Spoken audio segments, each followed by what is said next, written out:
আমাদের উন্নয়নের রোডম্যাপ, তার মধ্যে অর্থনৈতিক উন্নয়ন তো অবশ্যই এটার প্রথম কাজ। তো এই আমাদের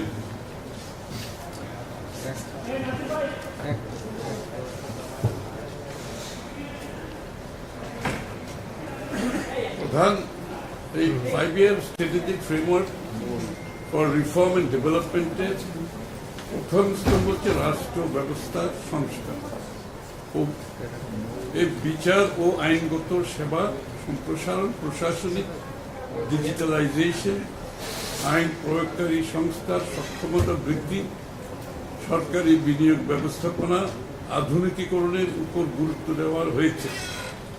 multi year public investment programme চালুর পরিকল্পনাও রয়েছে। অনেকগুলো স্তম্ভ আছে, আমি সবগুলো বলছি না এখানে। আমি 2026-27 অর্থবর্ষের প্রস্তাবিত বার্ষিক উন্নয়ন কর্মসূচি যেটা আজকে আলোচনায় এসছে, বাংলাদেশের উন্নয়ন পরিকল্পনার একটি নতুন দৃষ্টিভঙ্গির প্রতিফলন।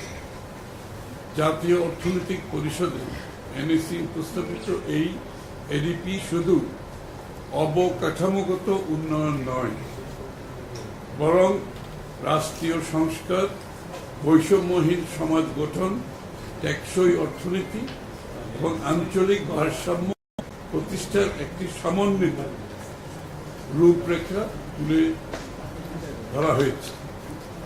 প্রস্তাবিত এডিপির মোট আকার ধরা হয়েছে 3 লক্ষ কোটি টাকা। এর মধ্যে জিওবি বাংলাদেশের অর্থায়নে, সরকারের অর্থায়নে 1,99,000 কোটি টাকা এবং প্রকল্প ঋণ অনুদান 1,10,000 কোটি টাকা।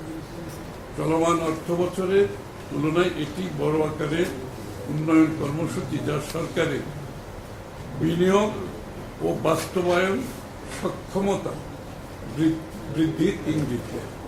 অর্থাৎ আমাদের এই যে বার্ষিক উন্নয়ন পরিকল্পনার যে প্রস্তাবটি দেওয়া হয়েছে,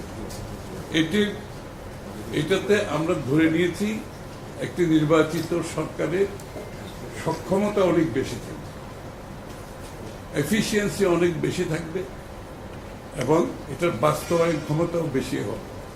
এই জন্য আমরা কতগুলো সিদ্ধান্ত নিয়েছি আজকে। এখানে যেমন পিডি, প্রজেক্ট ডিরেক্টর নিয়োগের ব্যাপারে একটা সিদ্ধান্ত হয়েছে। বিগত দিনে প্রজেক্ট ডিরেক্টর নিয়োগের নিয়ে অনেক প্রশ্নবিদ্ধ আছে, দুর্নীতির প্রশ্ন আছে, এখানে নিজস্ব ইনফ্লুয়েন্সের মাধ্যমে নিয়োগের বিষয় আছে, কেউ দুর্নীতির মাধ্যমে প্রজেক্ট বাস্তবায়ন করতে পারে না, আবার কেউ যোগ্যতা না থাকার কারণে পারে না। সুতরাং পিডি নিয়োগের বিষয়টা আমরা আজকে এখানে আলোচনা করেছি। এইটার একটা ক্রাইটেরিয়া হবে, একটা পিডি নিয়োগ করতে হলে এখন একটা ক্রাইটেরিয়া থাকবে। এই ক্রাইটেরিয়া যারা ফুলফিল করবে তারা একমাত্র পিডি নিয়োগ প্রাপ্ত হবে। সময় মতো প্রকল্প শেষ না হলে দায়িত্ব নির্ধারণ, আমরা প্রকল্প শুরু থেকে বাস্তবায়ন শেষ পর্যন্ত এটার যে সময়সীমা, এটার উপর জোর দিচ্ছি এবং এটার প্রতিটি পদক্ষেপে, প্রতিটি স্টেপকে এটাকে মনিটর করা হবে এবং প্রত্যেকটি মন্ত্রণালয় এটা মনিটর করবে। প্রত্যেকটি মন্ত্রণালয়ের একটি ড্যাশবোর্ড থাকবে, ড্যাশবোর্ডের মধ্যে প্রত্যেকটি চলমান প্রকল্পে যেখানে অগ্রগতি হচ্ছে না কোনো কারণে, সেখানে সাথে সাথে ব্যবস্থা নেওয়া হবে মন্ত্রণালয়ের পক্ষ থেকে। এখানে প্রকল্প আপনারা জানেন, আমরা সরকার যখন দায়িত্ব নিই, 1300 প্রকল্প হাতে ছিল আমাদের বিগত সরকার গুলোতে। এখানে দেখা যাচ্ছে অনেকগুলো প্রকল্প আসলে উদ্দেশ্য প্রণোদিত দুর্নীতি এবং অথবা ইনএফিসিয়েন্সি, ওয়েস্টেজ, যেটা জাতীয় অর্থনীতিতে অগ্রাধিকার থাকার কথা ছিল না। আমরা এখানে রিভিউ করছি সব প্রকল্পগুলো। এই রিভিউতে যেগুলো গ্রহণযোগ্য সেগুলোকে বাদ দেওয়া, আর যে প্রকল্পগুলো একটা স্তর পার হয়ে গেছে, এখন আর পিছিয়ে যাওয়ার সম্ভাবনা, সেগুলো কতটুকু বাস্তবায়ন করা যাবে সেটার উপর ফার্দার রিভিউ হবে। সেগুলো যদি ফার্দার বাস্তবায়ন করা সম্ভব হয় বাস্তবায়ন করা হবে। যদি আমরা মনে করি সেগুলো বাস্তবায়নের মাধ্যমে দেশ লাভবান হবে, জনগণ লাভবান হবে, সেগুলো আমরা, আর যেগুলো নতুন প্রকল্প সেগুলোকে সীমা নির্ধারিত সময়ের মধ্যে সমাপ্ত করতে হবে। এই সময় বাড়ানোর কোনো সুযোগ নাই। এবং এটার জন্য আমি বলছি যে মেজারগুলো আমরা নিয়েছি ব্যবস্থা, সেটা আপনাদের সামনে তুলে ধরেছি। এবং আইএমইটি যারা বাস্তবায়নটা দেখে তারা এই প্রকল্পগুলো বিগত দিনে যে দুর্নীতির মাধ্যমে কিংবা অব্যবস্থাপনার মাধ্যমে যে সমস্ত প্রকল্পগুলো এসেছে এগুলো আইডেন্টিফাই করবে আইএমইটি তদন্তের মাধ্যমে, তার পরিপ্রেক্ষিতে ব্যবস্থা নেওয়া হবে।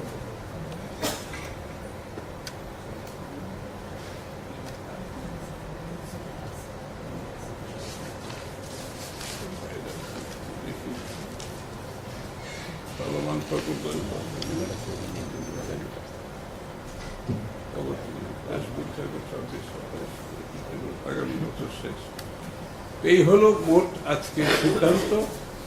তো আপনারা আশা করি এটার কিছু প্রতিফলন বাজেটেও দেখতে পাবেন এবং আগামী দিনের বাংলাদেশের উন্নয়নের যে চিত্র সেখানেও আশা করি তার প্রতিফলন পাবেন ইনশাআল্লাহ।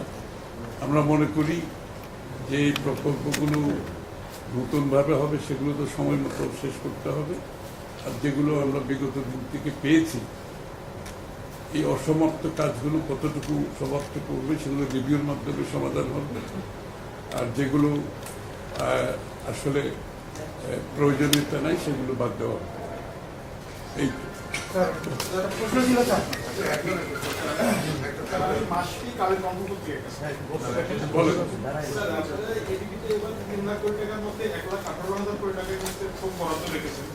এখানে দেখলাম যে 17,000 কোটি টাকা ফ্যামিলি কার্ড, কৃষক কার্ড এই ক্ষেত্রে রাখা হয়েছে, উন্নয়নের টাকাটাই এইভাবে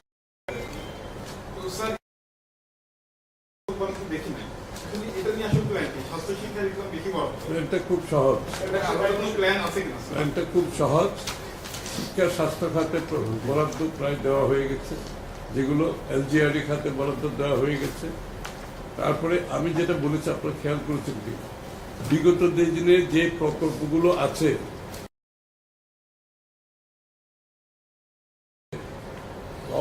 করার প্রয়োজনীয়তা নেই সেগুলো বাদ যাবে। সুতরাং কতগুলো বাদ যাবে এগুলো রিভিউ হচ্ছে, যেগুলো বাদ যাবে সেগুলোর জন্য আমরা, কারণ আমাদের তো নতুন প্রকল্প করার জন্য বরাদ্দ থেকে যার যে প্রয়োজনীয়তা তার পরিপ্রেক্ষিতে বরাদ্দ দেওয়া হবে। ওই কারণেই করা হয়েছে, যেহেতু এখানে অনেকগুলো প্রকল্প বাদ যাবে, অনেকগুলো আমরা বাস্তবায়ন সম্ভব না, অনেকগুলো জনস্বার্থে করতে পারবো, অনেকগুলো প্রকল্পের পেছনে অন্য উদ্দেশ্য ছিল, সেগুলো তো আমরা করতে পারবো। আমাদের প্রত্যেকটি প্রকল্পের, আমি একটা কথা বারবার বলছি, প্রত্যেকটি প্রকল্পের দ্য ভ্যালু ফর মানি, এটা মূল্য থাকতে হবে, এটা রিটার্ন অন ইনভেস্টমেন্ট, এটার বিপরীতে আমার একটা রিটার্ন থাকতে হবে, এবং এটা এমপ্লয়মেন্ট ক্রিয়েট করতে হবে। আমরা জবলেস কোনো গ্রোথ চাচ্ছি না, আমরা একটা বড় জনসংখ্যার আগামী দিনের কর্মসংস্থানকে মাথায় প্রকল্প করছি, সুতরাং এটাও আমাদের মাথায় রাখতে হবে। আমাদের জলবায়ুর যে বিষয়টা সেটাও মাথায় রাখতে হবে। Thank you. আমি হামিদুজ্জামান, আমি কাজ করে আগামী সময় নামে একটি দৈনিক পত্রিকায়, যেটা আজকে শুরু হয়েছে। তো আমি প্রথমে ধন্যবাদ জানাই যে এখানে প্রথমবারের মতো একটি ব্রিফিং অনুষ্ঠিত হচ্ছে, এর মধ্যে দিয়ে আমরা অনেক কিছু আলোচনা করতে পারবো সরাসরি। তো আমার প্রশ্নটা হচ্ছে, স্যার, আজকে 3 লাখ কোটি টাকার এডিপি আপনারা অনুমোদন দিলেন, কিন্তু চলতি অর্থ বছরের যে সংশোধিত এডিপি বাস্তবায়নের যে অবস্থা গত 9 মাসে 10 মাসে, সেখানে এত বড় আপনাদের উন্নয়ন বাজেট, সেটা একটা উচ্চাবিলাস কিনা? উচ্চবিলাস তো থাকতে হবে, উচ্চবিলাস না থাকলে, আকাঙ্ক্ষা যদি বেশি না হয় উন্নয়নের দিকে তো যাওয়া যাবে না। আর বিশেষ করে বিগত দিনের দেশ যতটুকু পিছিয়েছে সেখান থেকে স্যালভেজ করে সামনের দিকে যেতে হলে আপনাকে তো বিনিয়োগ করতে হবে। আপনি বিনিয়োগ না হলে প্রবৃদ্ধি হবে না, কর্মসংস্থান হবে না, দেশের উন্নয়ন হবে না।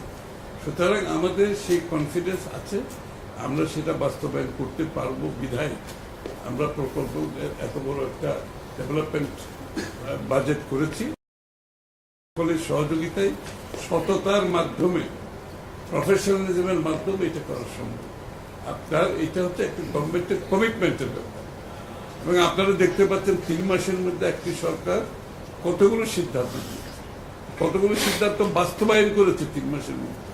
সুতরাং বুঝতেই পাচ্ছেন যে আমাদের প্রজেক্ট শুধু নেওয়া তো বড় কথা না, এটা বাস্তবায়নের পিছনে যে চিন্তা, সেটাকে মাথায় রেখে আমরা প্রজেক্টগুলো করছি। আমি জাহাঙ্গীর সাহেব প্রথম আলোতে কাজ করি। স্যার, আমার তো প্রশ্ন হলো যে আপনারা তো খরচের কথা বললেন যে 3 লাখ কোটি টাকা খরচ করবে, কিন্তু আমরা তো জানি যে রাজস্ব আদায়ের অবস্থা খুবই খারাপ এবং রেভিনিউ ইতিহাসের সর্বোচ্চ ব্যক্তির দিকে যাচ্ছে। আমাদের যতটুকু ট্রেন দেখে বুঝি আর কি। এখন আপনার এত বড় রেভিনিউ বাস্তবায়নে টাকা লাগবে, এই টাকার এই রাজস্ব ব্যবস্থা দিয়ে রাজস্ব প্রশাসন দিয়ে আপনি কতটুকু এই বাস্তবায়ন করতে পারবেন? যথার্থ বলেছেন, বাংলাদেশের রাজস্ব আদায়ের হার বিশ্বের একেবারে নিম্ন পর্যায়ে। সুতরাং আমরা তো সেই জায়গায় রাখতে পারবো না।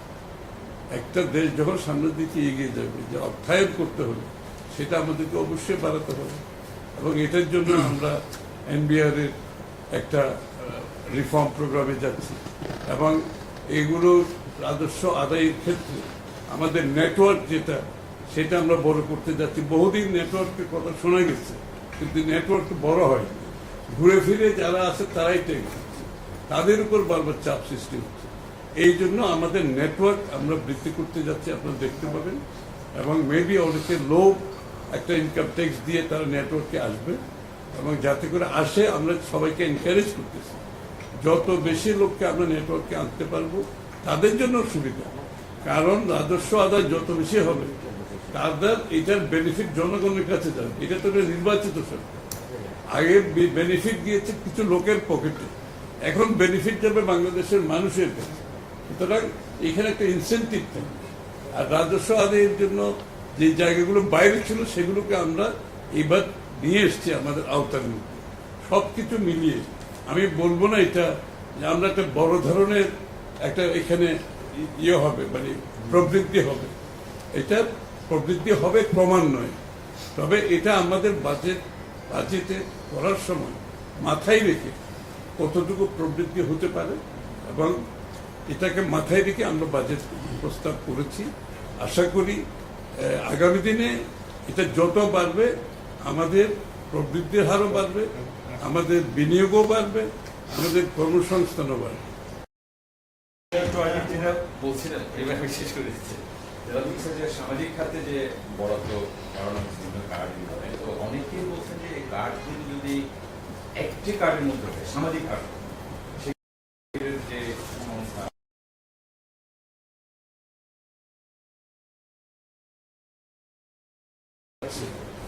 সে তো আর ফ্যামিলি কার্ডের লোক এক না, ফ্যামিলি মহিলাকে দেওয়া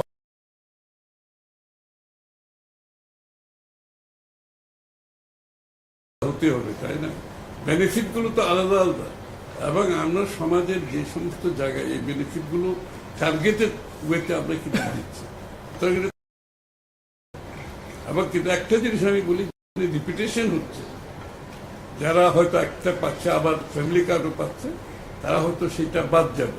সুতরাং যেহেতু যেটার মূল্য বেশি তারা সেটাই পাবে।